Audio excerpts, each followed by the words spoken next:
Why don't we hear from you, Douglas? You've written a whole book about the death, the strange death of Europe.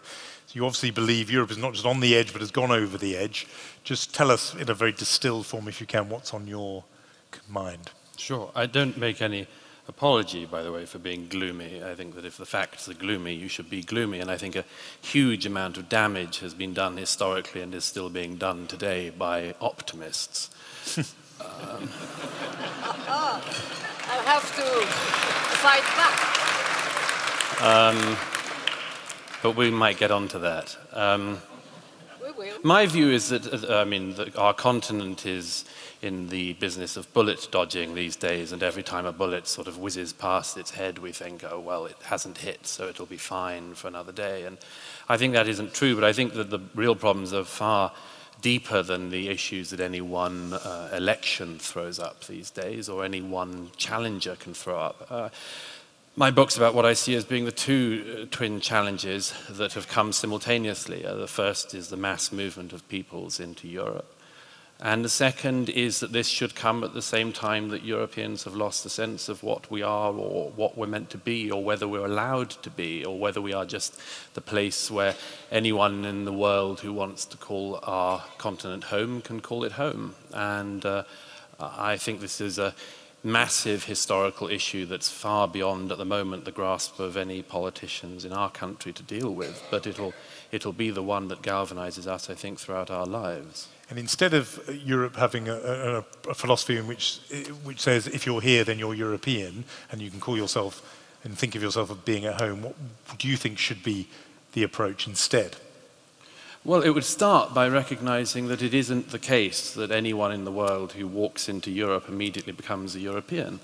Our historical reasons for getting to some of the ideas we have about separation of church and state, about our wounded attitude towards religion, our attitudes towards politics, in my view, are highly unlikely to just be picked up and arrived at exactly the same moment as we're at by millions of people coming into our continent. And I think that all of our political leaders massively underestimated this, and it may well be impossible to reverse that. We're obviously going to have to come back to that, and you're going to want to make a defense as a... Christine, you're going to want to make a defense of optimism. Yes, I think I'm going to feel rather lonely. No, not necessarily. Douglas, I want to hear what you say to Christine's point about there's always been waves of immigration. It's just part of European history. Why now is this making you fear that actually Europe itself may be even on the verge of its own death because of this change that you discern in your book and in what you've been writing? First of all, the point that Christine makes does not prove the case, of course, does it? Because a lot of the areas where people don't like the diversity, shall we say, is because they've had enough of the diversity. It's not because they've never tried it. They've tried it and don't like it. And they go to areas where they can not have more of it thrown down their throat. And that's one of the big issues, isn't it? That everyone who's for the, as it were, endless diversity as a definition of us will always come to is there a moment when there is such a thing as too much? And I think that the people can sense that, and certainly sense it far better than any political or other class. This word, by the way, populism and populist, I don't buy it myself, I don't use it. I think populist is a term that some people use for things they don't like. It's simply a really good and easy way. I mean, let me give you an example. Monsieur Macron ran without a party. In fact, he formed his own movement. Was a one-man show, very charismatic and so on. He's not described as a populist. Why? When Hillary Clinton does the us and them with Wall Street, as she did in her campaign, boasting that she was the only candidate so tough on Wall Street that they actually were fighting against her, who described Hillary Clinton as a populist? If Hillary Clinton had won the election, would it have been a populist win? If Remain had won, would anyone have said this is a populist thing? No. Is your Prime Minister a populist? Is our Prime Minister populist? No. I mean, she's The head of the Conservative But Party. you did hear a definition. You heard a definition from Elif there earlier, which was when it pits itself against the elite. It says we're the real people, the authentic people, against a foreign elite or a distant elite. And particularly, I'm just giving you Elif's definition. If it uses the techniques of democracy to, in some way, once it has power, to either suppress or just restrain democracy and democratic norms. First of all, the idea of us and them is a derogatory way of describing what, say, the liberal Dutch novelist Paul Scheffer described when he said, in order to make this work, we're going to need a we. We need a we. We need a first-person plural to describe ourselves as a society. And that is just another way of saying, oh, you're just doing us and them. Well, you do need an us. You do need an us. And as I say, I return to this point. If it is the case, Elif's point that one of the few definitions or the bits of a definition I could find agreement with is this thing of, as it were, overstating the power of elites and overstating your own, nascent ability to connect with the people and so on. Well, fine, but sometimes, people aren't onto nothing. If you were to describe a sort of incredibly disjointed, unelected, far, far high above the people and unaccountable to them thing, what could you do better than come up with the European Commission? Is it always populist? Is it always populist to point that out? I would say no. So sometimes people are onto something. But as I say, I think this is just another way of saying, scare quotes around these people. We would like to call them racist, but we're not sure it'll work anymore, and we're nervous, so we'll call them populists. Lots of people want to come in. Thank you. Both of you. You will have more time. I want to make the transition to talk about terrorism because it's obviously in our minds in this city, this now, and and then I want to open it up. So I want to hear your different. We've talked about populism and what might be driving that, and what might define it. But Douglas, I know you wanted to get in on the other thing, but if you can, let's pivot to this issue. And everyone is asking themselves the same question, which is what is causing this? And is this something that is merely visited upon Europe, or is this something that on some level has been caused by decisions Europe and Europeans have taken? Well, firstly, let me just say that there is a narrative, we've heard a little bit of it so far, that the publics of Europe are being led astray by talented demagogues. It's possible as well that the publics of Europe have seen a political class fail to get a grasp of very major things or even talk about them, and that the public have noticed facts, and that it's not that there's a meta-narrative that's going around, there are just facts. There are things that we can see with our eyes, there are things that are clear to us, which politicians daren't tread on. And I've had this experience throughout my life. I never forget the time, many years ago, I think when France first banned the headscarf, I've told this story before, of a Labour MP in a studio with me discussing the rights and wrongs of this, and spent the whole time with me. An Iranian friend of mine was also there, explaining why we were fascist and Islamophobic and so on for defending the French Republic's verdict on the headscarf. And we came out, and this Labour MP patted me on the back and said, "Never forget, Douglas, we're all with you." And I said, well, what was that all about on air?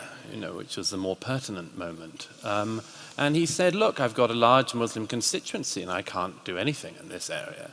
And that's what you hear all the time in private. And the politicians, when I say this to them, their eyes go huge. They daren't tread onto this. But there's a very straightforward fact, I'm afraid, on this terrorism thing that has to be confronted. Extremism and violence can come from absolutely any community, pretty much.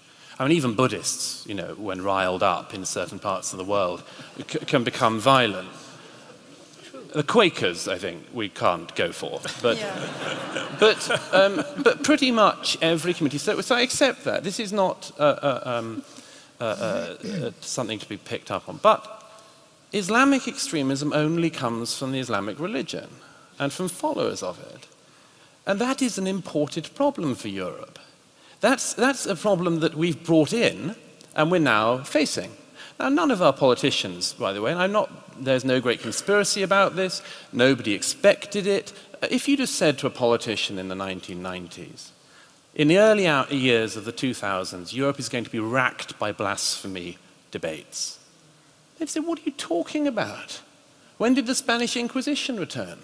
And then we all became used to it, that there were certain things you couldn't do that were actually blasphemy in a country like this and were punishable effectively by death, by a death sentence. We all accepted that.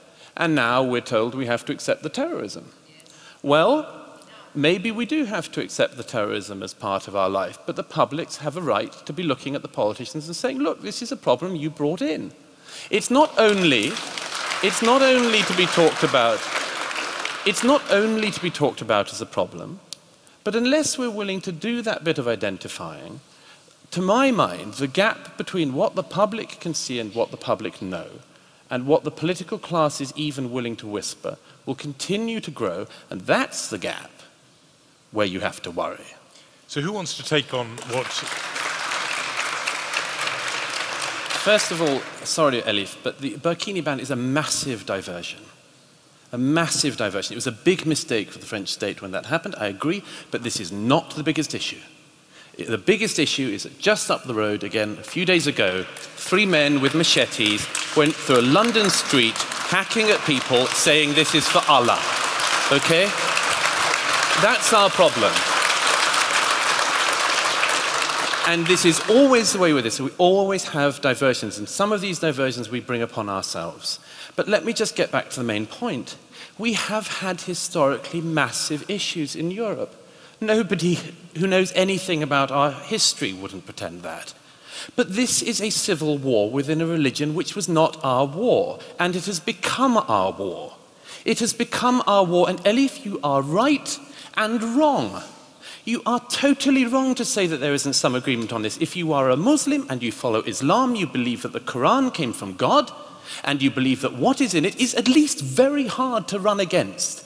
And so now we have a situation in a country like this one, where actually the majority of British Muslims want being gay, like I am, to be made illegal now, okay? So we had a nice liberal agreement in recent decades over being gay, and now you import a community which actually thinks not just that they're not on board with gay marriage, but they think it should be made a lock-upable offence. Where does that come from? It comes from Islam, okay? Where do all these things come from? They come from this, and I'm sorry, but it is a much worse problem than we think. Okay, one poll last year showed that 50% of British Muslims would not go to the police if they knew somebody involved in an ISIS-like group was around them. Another poll showed 2/3 of British Muslims saying they would not go to the police if they knew somebody involved in extremist activity. What the hell are we doing?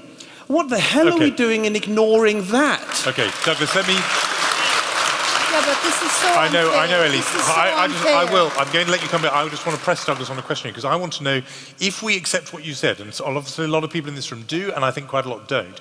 I want to know what you do with this sentiment, because you have just described an issue, a difference with not just the people who went on a murderous rampage in Borough Market, but with Britain's entire Muslim community, 2 or 3 million people. So what are you actually practically saying? You're saying that this is a faith that didn't exist here before, therefore a problem that didn't exist here before. Are you suggesting these 2 or 3 million British citizens somehow have to now leave the country? No, of course not. Of course So not. what are you suggesting?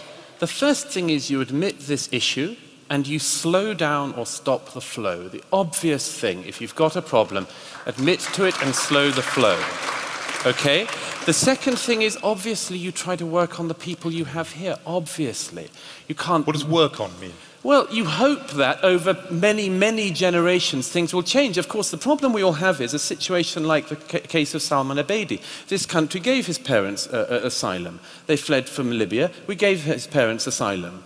Now we're working out what his parents actually believed. But actually, then 2 weeks ago, their son goes into a Manchester arena and blows up 22 people, one for every year of life this country gave him. So we could be in a situation where we're saying, okay, the first generation are fine, but we've no idea what their children are going to do. And I would very quickly make this point. Really quickly, if you want to see the depth of this problem and a possible solution, see who the most vilified people in the Muslim community in this country, they are the reformers.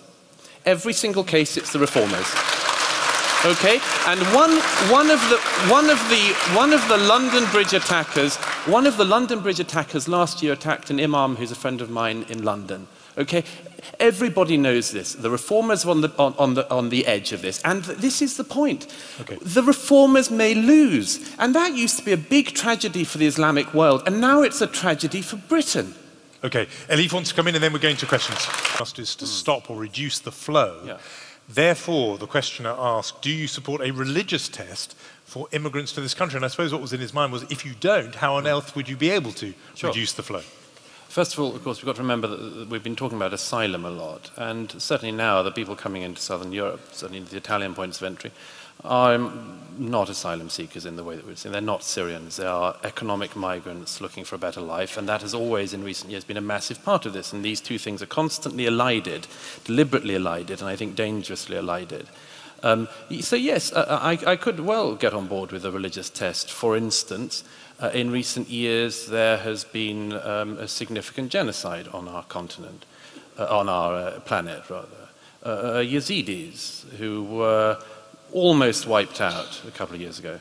I could certainly get on board with something that prioritized asylum seekers if they're Yazidis, or Coptic Christians. I can see what you're doing. I can see what you're doing there, Douglas, and that's good. What I'm saying is, would you want a religious test that didn't prioritize Yazidis, everyone finds that admirable, but would actually rule out and prevent Muslims from granting entry into this country? I can't see the sense in keeping a high level of economic migration from the Muslim world, no. So yes, a religious test to prevent Muslim migrants. Secondly, very quickly, the gentleman at the back from Germany. First of all, it's not the case that it's been fine with Turkish migration since the Gastarbeiter period. Merkel herself said in 2010 that it had been a disaster. Then 5 years later, she made the disaster far bigger. But, you know, in 2008, Erdogan went to Germany and spoke to tens of thousands of Turks in Europe from the Netherlands, Belgium, and Germany, and said at a massive public rally, do not integrate, but get involved in politics because we need you. I'm sorry, this is subversion. This is outright subversion of European democracies. So yes, we had a problem. And as for the, as it were, would it matter if 1 in 1 million became a suicide bomber? Again, it's a cost-benefit analysis, isn't it? As long as you're not the one standing outside the wine bar in Ansbach when the suicide bomber goes off, it might be okay for you. It might be okay, and it seems to be for most people in our political parties in Britain, it might be okay for you to not worry about this identity question, not worry about the numbers, but you've just got to hope your kids don't like Ariana Grande and go on the wrong night. But I think the cost-benefit analysis of this has to be weighed up, and if you do think that, then say it. Say, we'll take a suicide bombing every now and then, we'll take the stabbings every now and then. Sure. Christine wants to come back, and then I want to hear another one. Yeah. Do you think the ones that have happened in this country will affect the outcome on Thursday? And perhaps, we'll take that and anything else that's struck you. No, I don't think so. I mean, I would be very surprised if, in the wake of increased terror attacks, the British people thought it was best to put their security in the hands of Mr. Corbyn.